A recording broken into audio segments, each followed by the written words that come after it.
बच्चों की मौत के बाद शेरनियां फिर से बच्चे पैदा करने को तैयार होती हैं और वो सहवास करने लगती हैं। मापोगो बंधु भी अपना परिवार बढ़ाने के लिए यही चाहते थे।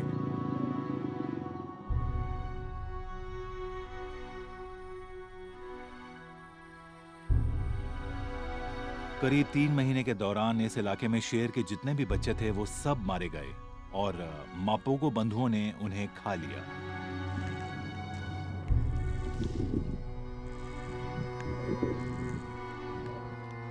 मिस्टर टी और किंकी टेल इस मामले में कुछ ज्यादा ही बेरहम थे और वो दोनों ढूंढ ढूंढ कर एक एक बच्चे को मार रहे थे।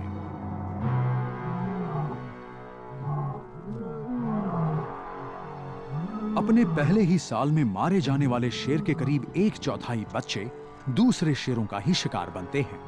ये किसी प्राइड पर कब्जा जमाने का स्वाभाविक तरीका है। हमने अभी तक उनकी जितनी भी कहानियां सुनी हैं, उनसे तो यही लगता है कि मिस्टर टी ही उन सब में सबसे ज्यादा खतरनाक था।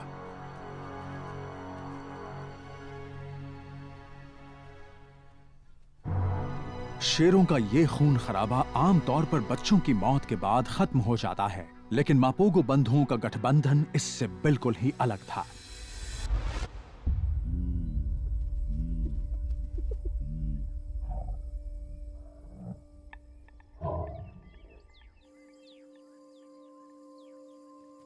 ऑटवा प्राइड के सारे शेर भाग चुके थे और बच्चे भी मारे जा चुके थे, और अब जल्दी ही ऑटवा परिवार की शेरनियां फिर से बच्चे पैदा कर सकती थीं। मापोगो शेरों के शरीर में टेस्टोस्टेरोन उफान पर था और सहवास के लिए उनके बीच ही मुकाबला होने लगा था।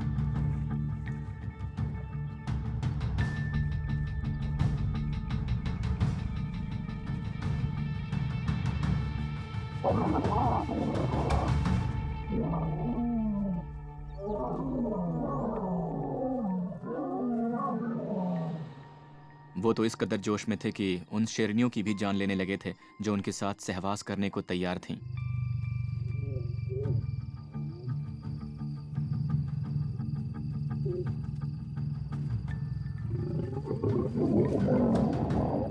जब वो आपस में कोई फैसला नहीं कर पाए, तब उन्होंने शेरनी पर ही हमला कर दिया और उसे मार डाला।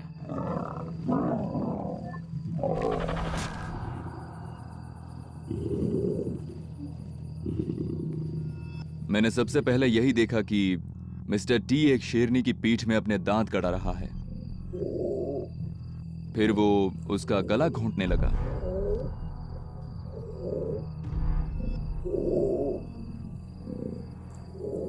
दस से 15 मिनट में शेरनी की जान निकल गई और तब मिस्टर टी उसे खाने की तैयारी करने लगा।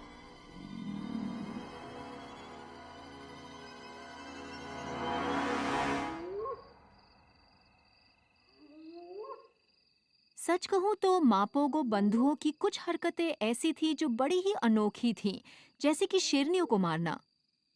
किसी प्राइड में शेरनियों को मारना, उन शेरनियों को जिनके साथ सहवास करके वो बच्चे पैदा कर सकते थे, ये बात बड़ी अनोखी है और मैंने जंगलों में पहले कभी ऐसा कुछ नहीं देखा था।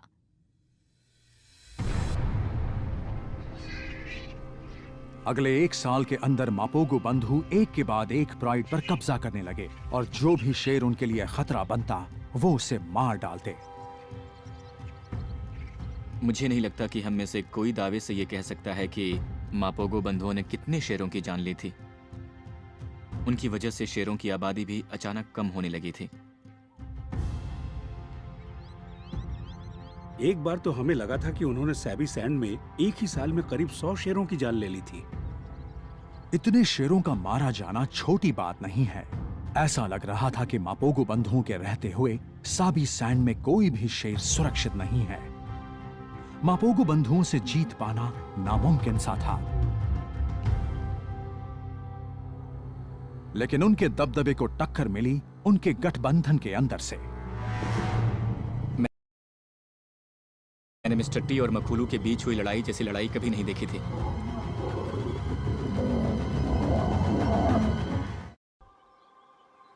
सन 2008 तक मापोगो बंधुओं ने कई दबंग शेरों को मार डाला था और बहुत बड़े इलाके पर कब्जा जमाने में कामयाब हो गए थे। वो इलाका इतना बड़ा था कि उसमें कभी 5 अलग-अलग इलाके हुआ करते थे। हमने पहली बार कोई ऐसा गठबंधन देखा था जिसने इतने बड़े इलाके पर कब्जा जमाया हो। जिस इलाके पर उनका कब्जा था उसमें साबी सैंड्स गेम रिजर्व का ज्यादातर हिस्सा शामिल था। करीब 70,000 हेक्टेयर के इलाके पर उनका कब्जा था। यानी 1,60,000 एकड़ से ज्यादा बड़ा इलाका, मैनहट्टन से करीब 7 गुना बड़ी जगह। सैबी सैंड्स जैसी जगह जहां काफी बड़ी संख्या में शिकार हो, पानी की कमी ना हो और टक्कर देने के लिए बहुत सारे शेर हों, वहां एक छोटे इलाके में ही सीमित रहना ज्यादा अच्छा होता है। सच कहे तो मापोगो बंधुओं ने करीब करीब पूरे सैबी सैंड्स पर ही कब्जा जमा लिया था, जो इस बात का सबूत था कि उनका गठबंधन कितना मजबूत था।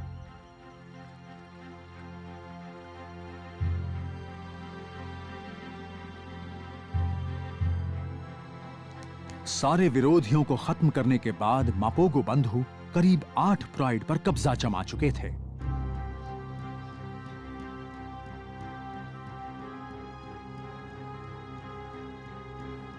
अब वो साबी सैंड के बेताज बादशाह बन चुके थे। मगर उनमें से कुछ तो इतने से भी खुश नहीं थे। आमतौर पर तो हम यही सोचते हैं कि किसी गठबंधन में कोई मतभेद नहीं होता और उसके सभी सदस्य अच्छे तालमेल के साथ काम करते हैं। अक्सर यही देखा गया है कि ऐसे किसी गठबंधन में 1 या 2 शेर दबंग होते हैं और बाकी उसके सिपहसालार। लेकिन फिर उनके सामने ये सवाल होता है कि वो उस टोली में रहें और दबंगों का हुक्म बजाएं या फिर उनसे अलग होकर अपनी एक दूसरी टोली बना लें। मिस्टर टी और किंकी टेल तो मानो सिपह सालारी के लिए पैदा ही नहीं हुए थे। वो तो बस राज करना चाहते थे। लेकिन एक शेर उनके रास्ते का कांटा था। मखोलू यकीनन मापोगो बंधुओं में सबसे दबंग था। वो बॉस था। मैंने मिस्टर टी और मखोलू के बीच हुई लड़ाई जैसी लड़ाई कभी नहीं देखी थी। उस लड़ाई में मिस्टर टी ने उसे कड़ी टक्कर दी थी।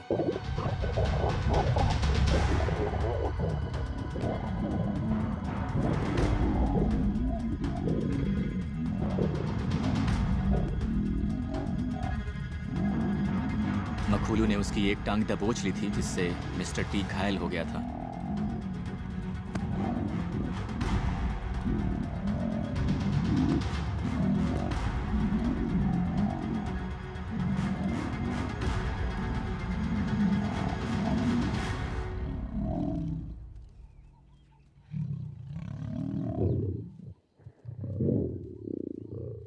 और उसके बाद ही गठबंधन में दरार पड़ने लगी। मेरे ख्याल से ये भी एक वजह थी कि वो दोनों बाकी चारों को छोड़कर चले गए।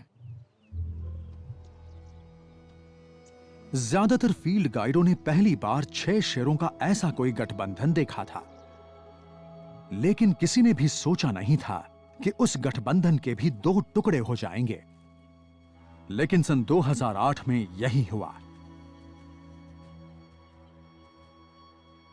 मिस्टर टी और किंकी टेल उस वक्त 6 साल के थे और अपनी जवानी के चरम पर वो अपने से बड़े मखूलू के अलावा अपने भाइयों प्रिटी बॉय, रास्टा और स्कार से अलग हो गए।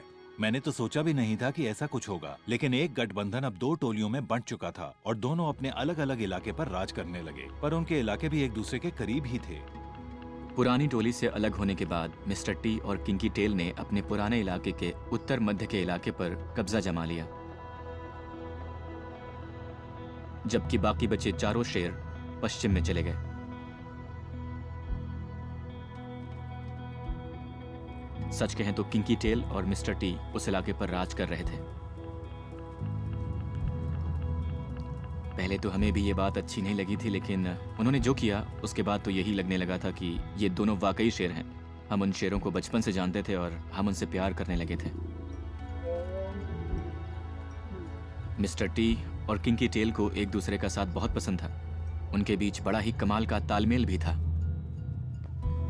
दोनों भाई जैसे नजर आते थे। उस घटना के बाद उनका सामना किसी और शेर से भी नहीं हुआ।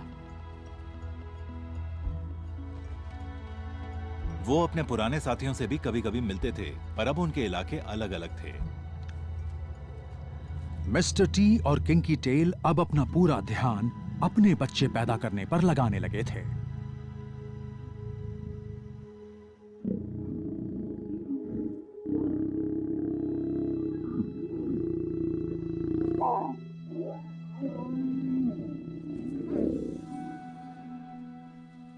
अगर बच्चों की देखभाल करने वाले शेरों की एक दबंग टोली साथ हो, तो शेरनियां भी खुद को सुरक्षित समझती हैं, क्योंकि वो शेर उनके बच्चों को दूसरे शेरों से बचाते हैं।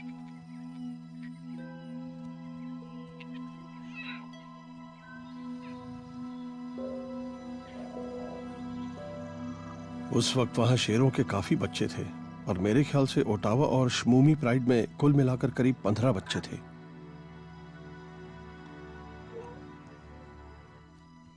कई दूसरे प्राइड्स में भी नए बच्चों का जन्म हुआ था और वो मापोगो बंधुओं के अलग-अलग इलाकों में रहते थे। इस गठबंधन के बनने के बाद इतनी शांति पहली बार आई थी। उस नई शांति के साथ एक नई चुनौती भी सामने आई। वो थे उनके पिता। शेर आमतौर पर बच्चों के साथ नरमी से पेश नहीं आते, लेकिन मखूलू उन बच्चों के साथ कभी सख्ती नहीं करता था।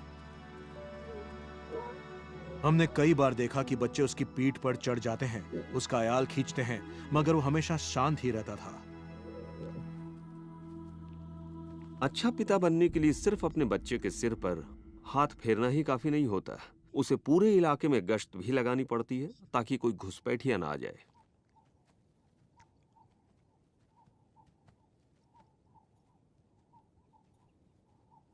शेर अपने इलाके में गश्त लगाते हैं और अपने इलाके की सुरक्षा करते हैं। इसके लिए वो कई तरीके अपनाते हैं। कभी दहाड़ते हैं,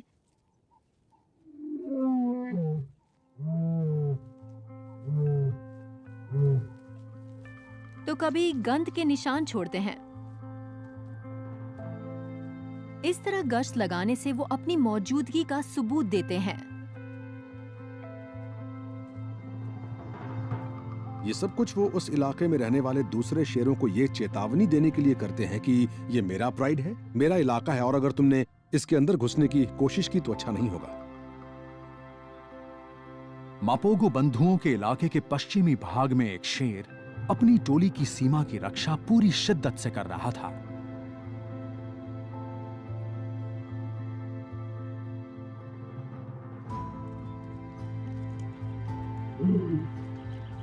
मैंने कई बार मखूलू को बाकी के मापोगो से काफी दूर दूर देखा था।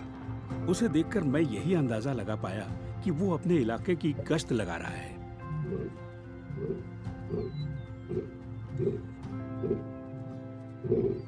कई बार वो पूरे हफ्ते भर अपने साथियों से दूर रहता था और फिर वापस आकर उनके साथ रहने लगता था।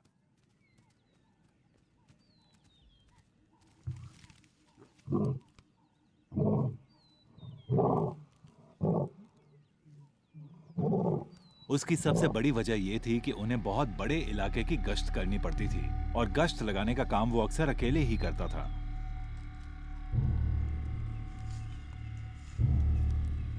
कई बार हमने उसकी दहाड़ने की आवाज भी सुनी थी और हम उसकी दहाड़ अच्छी तरह पहचानते थे क्योंकि वो बिल्कुल अलग थी।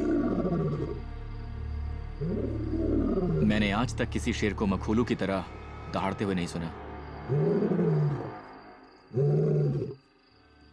उसकी दहाड़ बिल्कुल ही अलग थी। एक शेर के तौर पर उसकी दहाड़ बड़ी ही दमदार थी। ज्यादातर शेर तो 45 सेकंड से 1 मिनट तक दहाड़ने के बाद चुप हो जाते हैं, लेकिन वो लगातार दहाड़ता ही रहता था।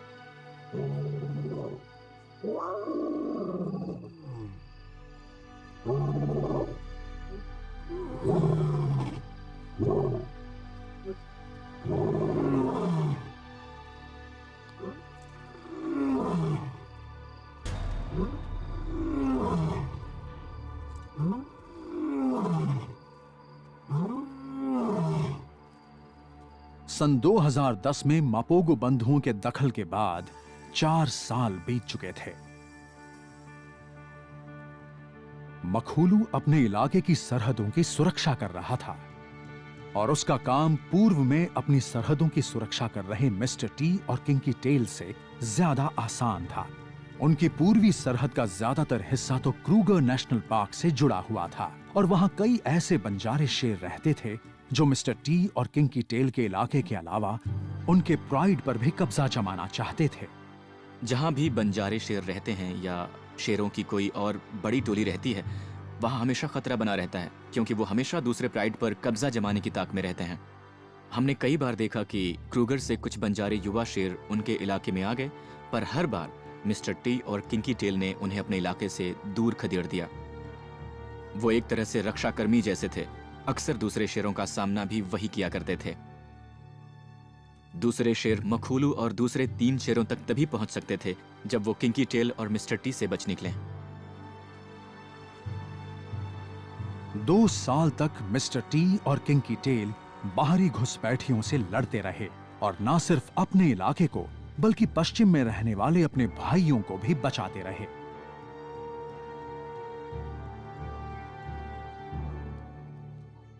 मगर उन्हें इस बात का एहसास नहीं था कि 5 शेरों का एक और नया गठबंधन बन रहा है, जिसे हम आज मजिंगलांग कहते हैं, और वो बहुत धीरे धीरे दक्षिण की ओर बढ़ रहा था।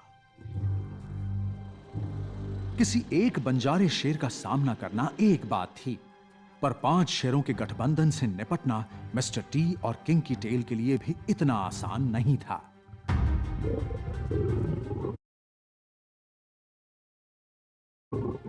मजिंगिलानीज काफी बड़े, तगड़े, युवा और लड़ने में माहिर शेरों का समूह था।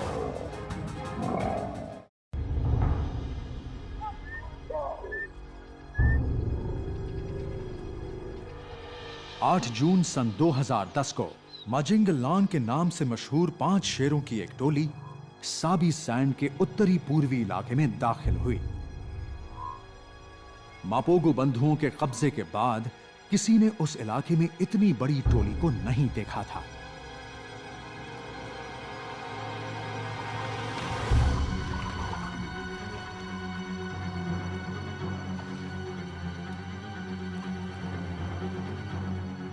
छह शेरों की टोली मापोगो का मुकाबला कर पाना आसान काम नहीं था, मगर उसमें फूट पड़ने के बाद अब पूर्वी सरहद की सुरक्षा की जिम्मेदारी सिर्फ मिस्टर टी और किंकी टेल की रह गई थी।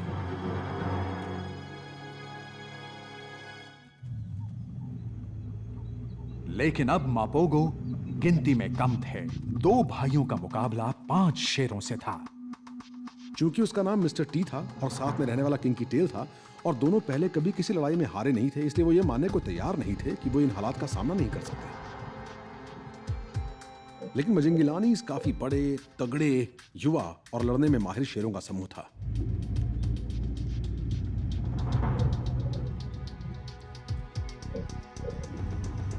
समझ में नहीं आ रहा था कि क्या होने वाला है। हमें अंदाजा नहीं था कि वो क्या करेंगे। मैं बहुत डर गई थी।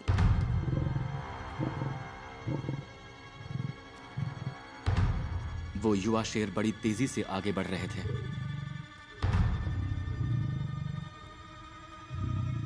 देखकर ही लग रहा था कि कुछ तो गड़बड़ है, मगर मैंने सोचा नहीं था कि मिस्टर टी आ जाएगा और किंकी टेल भी उसके पीछे ही होगा।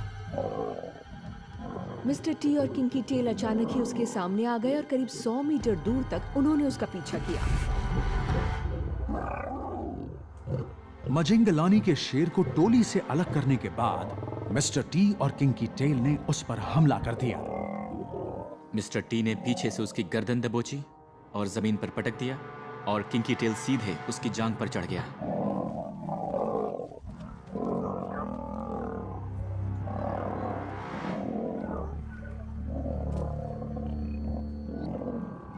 उनके दहाड़ने की आवाजें दिल दहला देने वाली थीं। किसी के भी रोंगटे खड़े हो जाते। मिस्टर टी के चेहरे पर उसने कई वार किए। मुझे याद है वो जवाब देने की कोशिश कर रहा था, पर विरोधी शेर ने मिस्टर टी का कान दबोच रखा था, मानो उसे बाहर खींच लेना चाहता हो। लेकिन वो जब ये सब कर रहा था तब किंकी टेल लगातार उसके जांघ और उसके पिछले पैरों पर जगह जगह काट रहा था।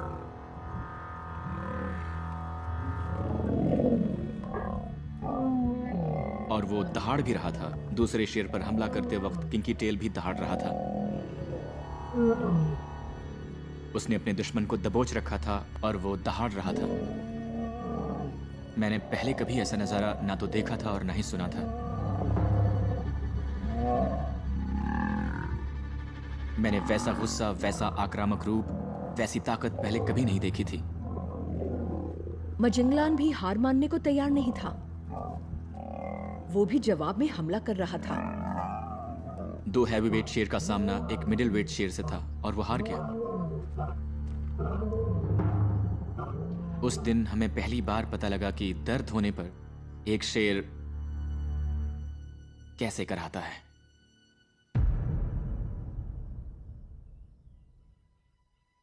उनकी लड़ाई देखने के बाद मेरे दिल में बड़ा मिला जुला एहसास था।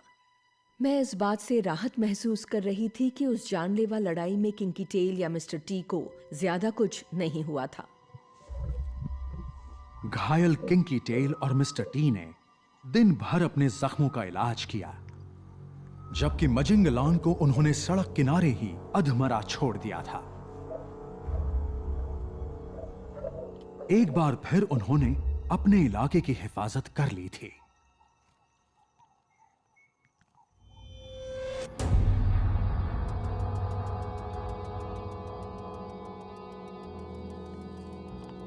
मैं उस शाम उन्हें देखने गया था। वो अपने बुरी तरह से घायल पंजे को चाट रहा था। शायद उसके पंजे में दुश्मन शेर ने अपने दांत गड़ा दिए थे।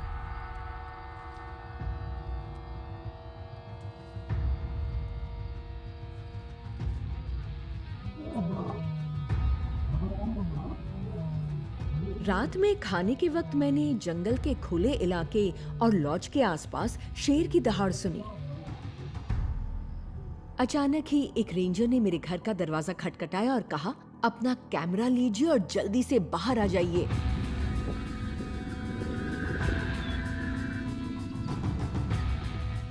जल्दी ही कारीन को पता लग गया कि वो दहाड़ने की आवाज किसकी है।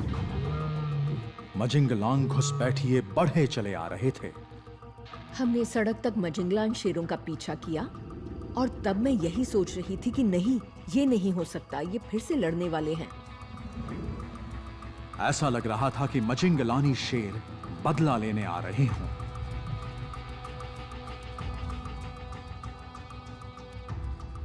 उन्होंने हमसे थोड़ी दूरी बना ली थी और हमें उनके करीब पहुंचने के लिए तेजी से भागना पड़ रहा था। एक जगह हम उनसे थोड़ा पीछे रह गए। हमें धूल के बादल दिख रहे थे और उनकी दहाड़ें और गुर्राहट सुनाई दे रही थी।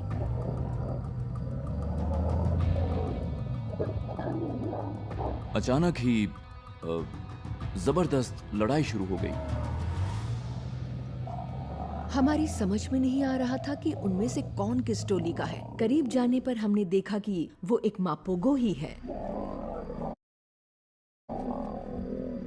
और 4 मजिंगलान शेरों ने उसे दबोच रखा है।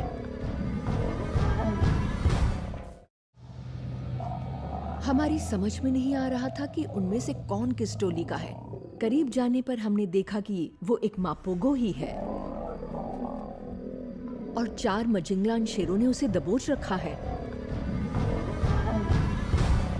हमें जल्दी ही पता लग गया कि उन चारों ने किंकी टेल को दबोच लिया है।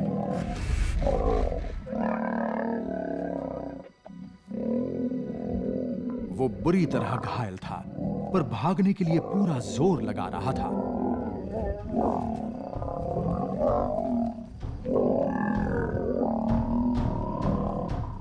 वो बड़े ही खतरनाक तरीके से हमला कर रहे थे। मैंने उस तरीके का हिंसक हमला पहले कभी नहीं देखा था।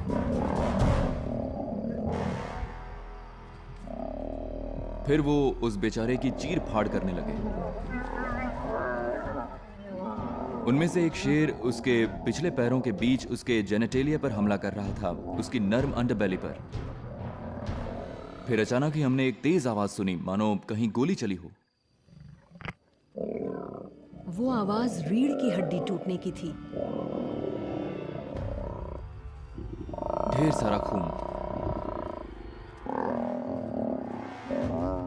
और उस घटना को अपनी आंखों से देखने के बाद हम बुरी तरह से दहल उठे थे।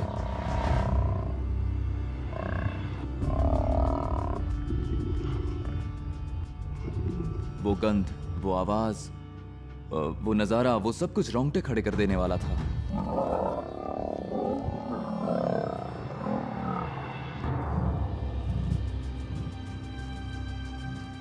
मगर तभी वहाँ जाने कहाँ से मिस्टर टी आ गया। वो अचानक ही बाहर आया था और उसने एक तरफ से एक मजिंगलान पर हमला कर दिया।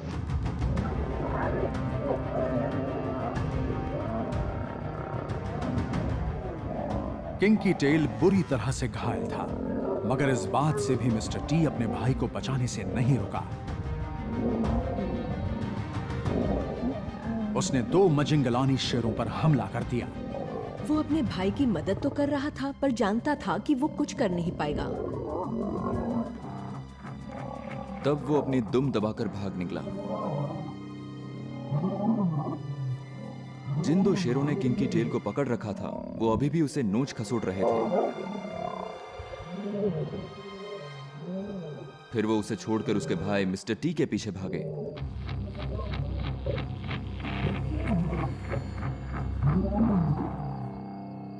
पकड़े जाने पर मिस्टर टी का भी वही हाल होता जो उसके भाई का हुआ था।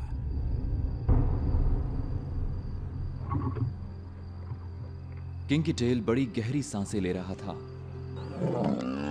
कोई कुछ नहीं बोल रहा था। वहां भीषण सन्नाटा छाया था।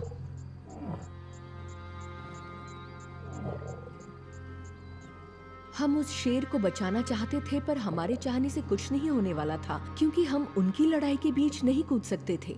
हम वहां कुछ कर ही नहीं सकते थे।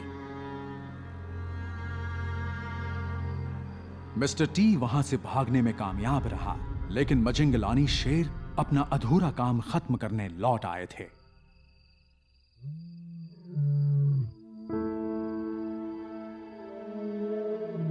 वहां पहुंचने के कम से कम 10 मिनट पहले से हम उनके लौटने की आवाज सुन रहे थे। फिर कुछ दूरी पर हमें वो आते हुए नजर आए।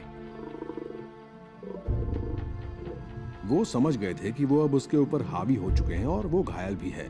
वो इतनी जल्दी ठीक नहीं हो सकता और उन्हें उससे कोई खतरा नहीं है। वो उसे वहीं खत्म कर सकते हैं।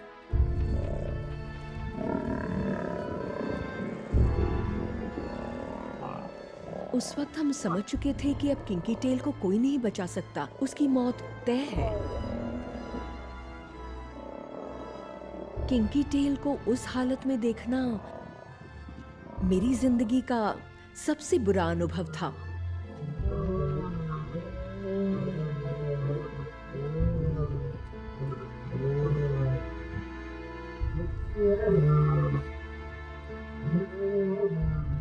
मेरे लिए सबसे मुश्किल था उन रेंजर्स की प्रतिक्रिया देखना। वो बहुत ज्यादा उदास थे।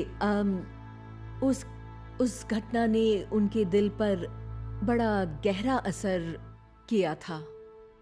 मैंने शाम के वक्त किंकी टेल की मौत की खबर सुनी और तब मैं बहुत रोया था। वो मेरा सबसे पसंदीदा शेर था और मैं उसे बहुत पसंद करता था। उसकी मौत ने मुझे हिला दिया। अगले दिन सुबह सुबह रेडियो पर बहुत से लोगों ने ये खबर सुनी और वो सब भी गहरे सदमे में थे। किसी को यकीन नहीं हो रहा था और उस वक्त कई लोगों की आंखों से आंसू भी छलक आए थे।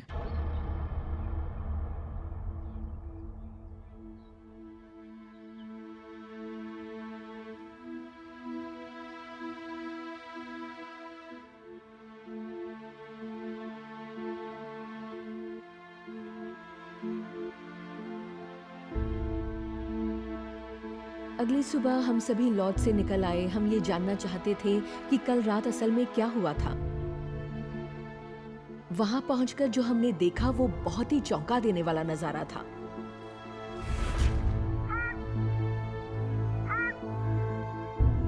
हमने देखा कि एक लकड़बग्घा और 2 ब्लैक बग सियार किंकी टेल की लाश को चाट पोंछकर साफ कर रहे थे।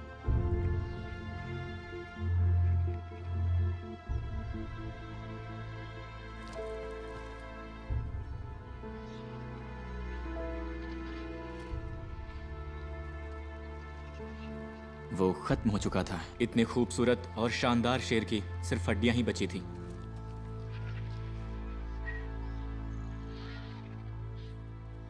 मुझे सबसे ज्यादा दुख ये देखकर हुआ कि एक ब्लैक बैक सियार वो अयाल लेकर भाग रहा था जो कभी एक बड़े ही खूबसूरत शेर की शान था।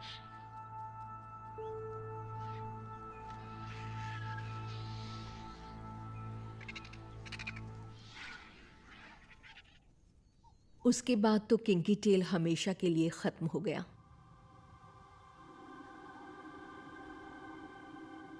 अपने भाई की मौत के बाद जख्मी मिस्टर टी को पश्चिम की ओर जाते हुए देखा गया था। मिस्टर टी मान चुका था कि अब वो कुछ नहीं कर सकता। वो उस इलाके पर राज नहीं कर सकता, उस इलाके की हिफाजत नहीं कर सकता।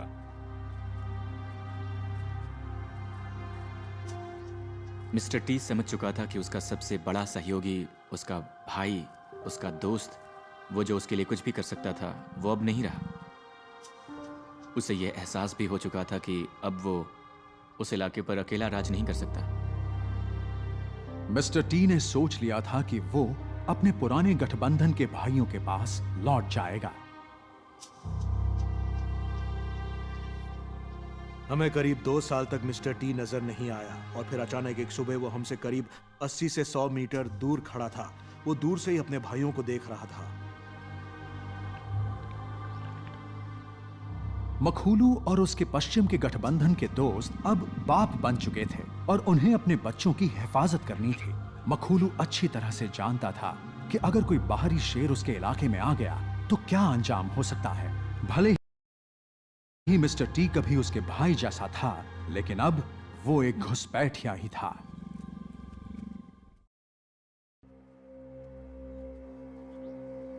मिस्टर टी किसी तरह से मजिंगलानी शेरों से बच निकला था, उन शेरों से जिन्होंने उसके भाई किंकी टेल को मार डाला था और उसके पूर्व के इलाके पर कब्जा जमा लिया था। अब वो पश्चिम की ओर जा रहा था, जहां मखूलू और बचे हुए मापोगो बंधुओं का राज था।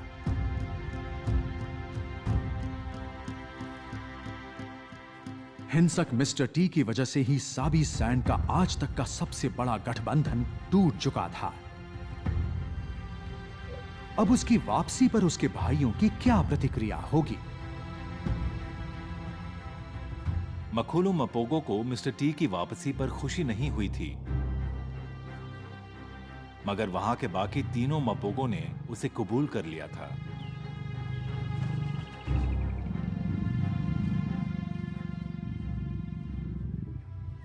ये बड़ी अच्छी बात थी कि इतने दिनों के बाद भी उसके 4 पुराने साथियों ने उसकी वापसी को स्वीकार लिया था। फील्ड गाइड इस बात से बड़े खुश थे कि मिस्टर टी को बिना खून खराबे के स्वीकार कर लिया गया था। लेकिन मिस्टर टी तो मिस्टर टी था। वो ना तो उसके प्राइड थे, ना ही उसके बच्चे। हमें लगा था कि मिस्टर टी भी उस टोली के बच्चों को अपना लेगा, पर उसने ऐसा किया नहीं। हम में से किसी को भी अंदाजा नहीं था कि आगे क्या होने वाला है, और हम उसके लिए बिल्कुल तैयार नहीं थे।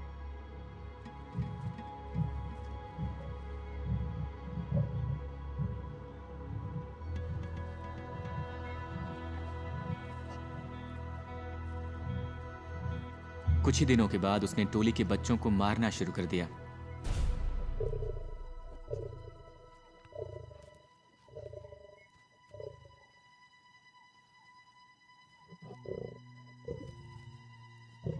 वो हमेशा टोली के बच्चों की ताक में रहता और जैसे ही कोई बच्चा नजर आता वो उसे मारकर खा जाता।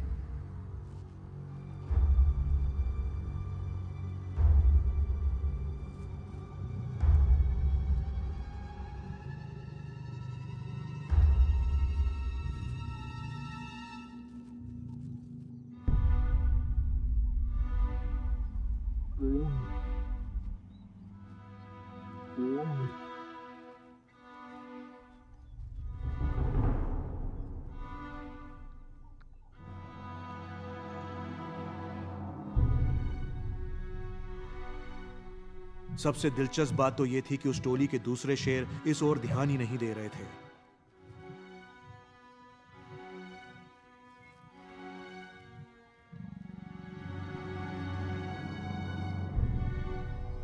उनमें से ज्यादातर बच्चे मिस्टर टी के भतीजे या भतीजियां थे, मगर उसके भाई उसके कत्लेआम को रोकने की कोशिश भी नहीं कर रहे थे। मिस्टर टी उस पर कब्जा जमाकर उसमें रहने वाली शेरनियों के साथ सहवास करना चाहता था, लेकिन उस टोली के बच्चे उसके रास्ते में बाधा बन रहे थे, इसलिए उसने बड़ी बेरहमी से उन्हें ठिकाने लगाना शुरू कर दिया। अब पश्चिम में सत्ता पलट चुकी थी। मिस्टर टी नया राजा बन चुका था।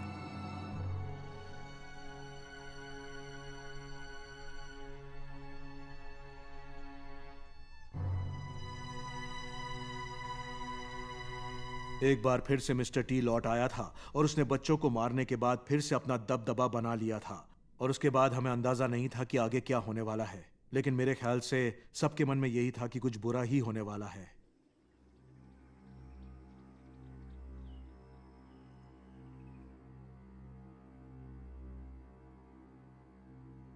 अगले 2 सालों में मजिंगलानी शेरों ने मापोगो के करीब करीब पूरे इलाके पर कब्जा जमा लिया।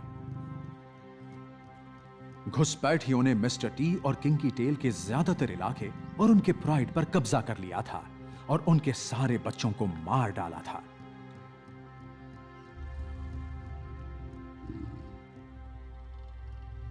काफी दिनों तक युद्ध विराम रहा, पर इस दौरान इस गठबंधन की किस्मत खराब ही रही, क्योंकि अब प्रिटी बॉय और रास्टा भी गायब थे। सबको यही लग रहा था कि उन्हें मजिंगलानी शेरों ने मार डाला है। एक वक्त वो भी था जब इस दमदार मापोगो गठबंधन का साबी सैंड पर राज था, लेकिन अब वहां उनकी पहचान तक मिटने वाली थी। अब सिर्फ 3 मापोगो ही बचे हुए थे, मखुलू और मिस्टर टी के अलावा सिर्फ स्कार बचा था। 6 साल तक मापोगो बंधुओं ने साबी सैंड पर राज किया था। जंगलों में शेर ज्यादा से ज्यादा 12 साल की उम्र तक बचे रह पाते हैं। मिस्टर टी 10 साल का था और स्कार 12 का, तो मखुलू 14 साल का। उनकी उम्र बढ़ रही थी, विरोधी सिर उठाने लगे थे। ऐसे में उनका अंत करीब ही था।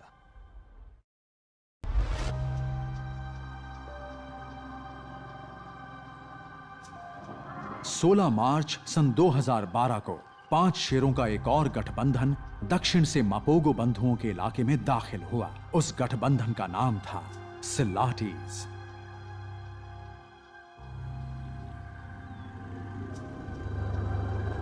एक रोज सुबह सुबह हम कहीं जा रहे थे, तभी हमने अपनी कार रोक दी और एक आवाज सुनने लगे। हमने दहाड़ने की आवाज सुनी थी और वो आवाज करीब 100 मीटर दूर से आ रही थी। फिर हम निशानों के सहारे आगे चल पड़े। यह तो साफ जाहिर था कि सिलाटीज असल में मापोगो बंधुओं के पीछे पड़े हैं।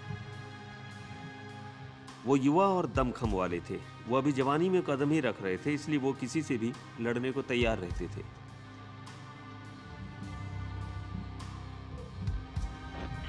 उन्होंने एक मापोगो को बाकी सबसे अलग कर दिया था, मगर वो कौन था इसके बारे में हमें मालूम नहीं था। एक उम्रदराज शेर को इतने युवा शेरों का सामना करने में बहुत परेशानी होने वाली थी, मगर इसके बावजूद एक मापोगो अपने बचे खुचे इलाके की हिफाजत करने से नहीं रुका।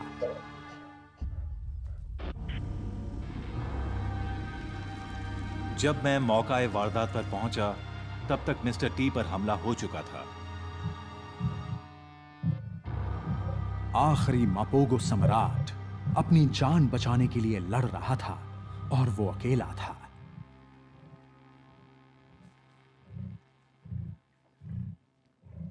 उसकी रीढ़ की हड्डी पर बड़ा गहरा जख्म लगा था। उसके पिछले पैरों के ठीक ऊपर और उसका पिछले पैरों से नीचे का पूरा शरीर अपाहिज हो चुका था। इसकी वजह से उसकी ओर बढ़ रहे चारों शेर बड़ी आसानी से उसे अपना शिकार बना सकते थे।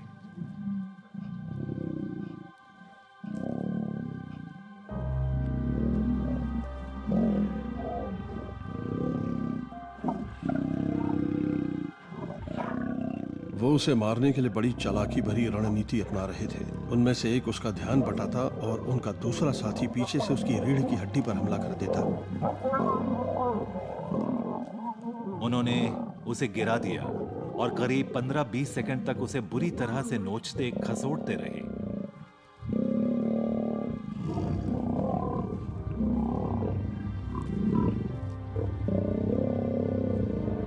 उसके बाद वो रुके और वहां से चल पड़े।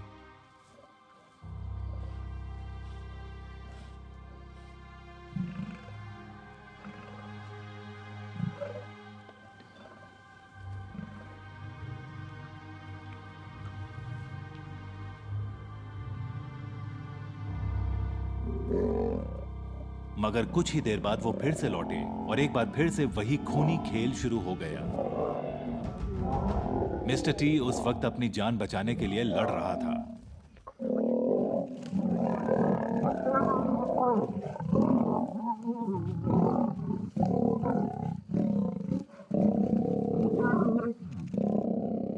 मुझे याद है वो मेरी तरफ देख रहा था।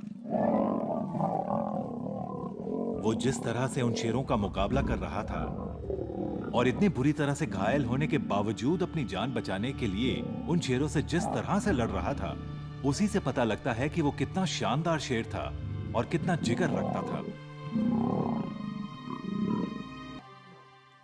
मिस्टर टी पर हमला करने वाले चारों शेर लगातार दहाड़ रहे थे। वो संकेत था उनके कब्जे का। उन्होंने अब इस इलाके पर अपनी दावेदारी का बेखौफ ऐलान कर दिया था और दुनिया को बता रहे थे कि वो इलाका अब उनका है। वो यहां के राजा हैं।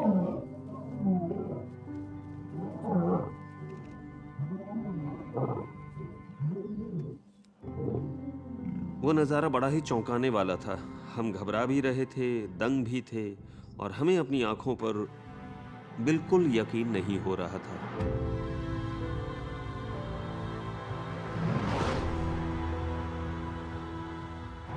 अपनी रीढ़ पर बने बेहद गहरे जख्मों की वजह से वो जांबाज शेर शांत पड़ गया था और जमीन पर सिर के बल पड़ा था। अगले पंजे आगे की ओर फैले थे और पिछले दोनों पैर किसी काम के नहीं थे।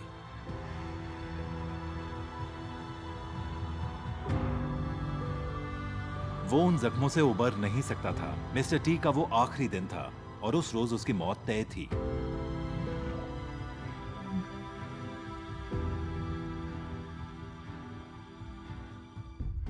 मैं अपने भाई के साथ वहीं खड़ा था और हमने उसे आखिरी सांसें लेते देखा था।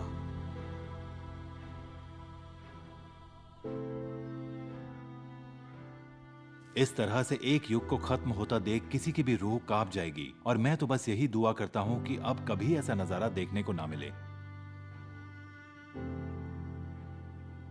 मापोगो बंधुओं की कहानी का अंत बड़ा ही दुख भरा था।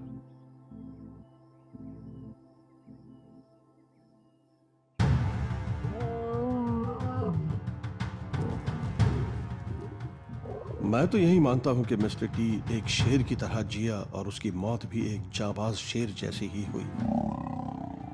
अपने इलाके की हिफाजत के लिए वो अपनी सीमा के कहीं पार निकल गया था और अंत में बेचारा उसकी हिफाजत करते मारा गया। मापोगो बंधुओं ने 6 साल तक राज किया था और उतनी मारकाट पहले किसी ने नहीं देखी थी जितनी उनके दौर में हुई थी। मगर अफसोस उनका अंत भी बड़े हिंसक तरीके से हुआ। मखूलू और स्कार आखिरी बचे मापोगो थे।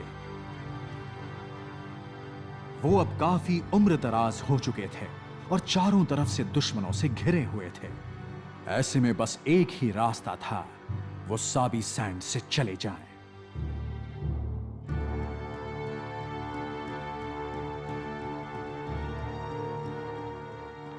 अब मापोगो वहां कभी नजर नहीं आएंगे।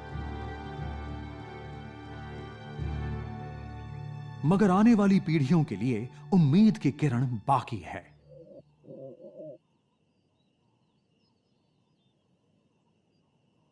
मापोगो बंधुओं के बच्चे आज भी जिंदा हैं और वो ओटावा प्राइड के साथ रह रहे हैं। उनमें से 3 तो बड़ी शेरनियां हैं और 2 तरुण शेर भी हैं। मैं तो यही चाहता हूं कि उनका बाप मखूलू मापोगो कुछ महीने और उनके साथ रहे।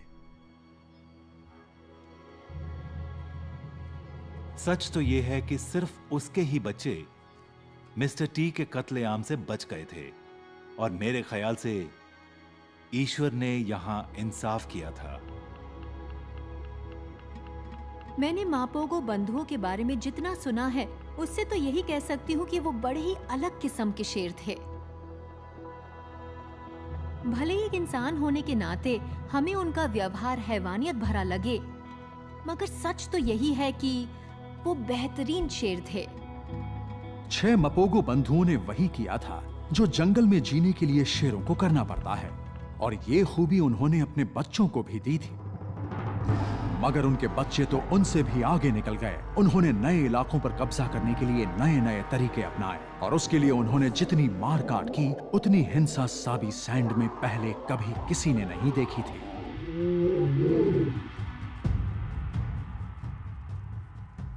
शेरों की जिंदगी का एक स्याह पहलू भी होता है जिसकी झलक बहुत कम ही मिल पाती है।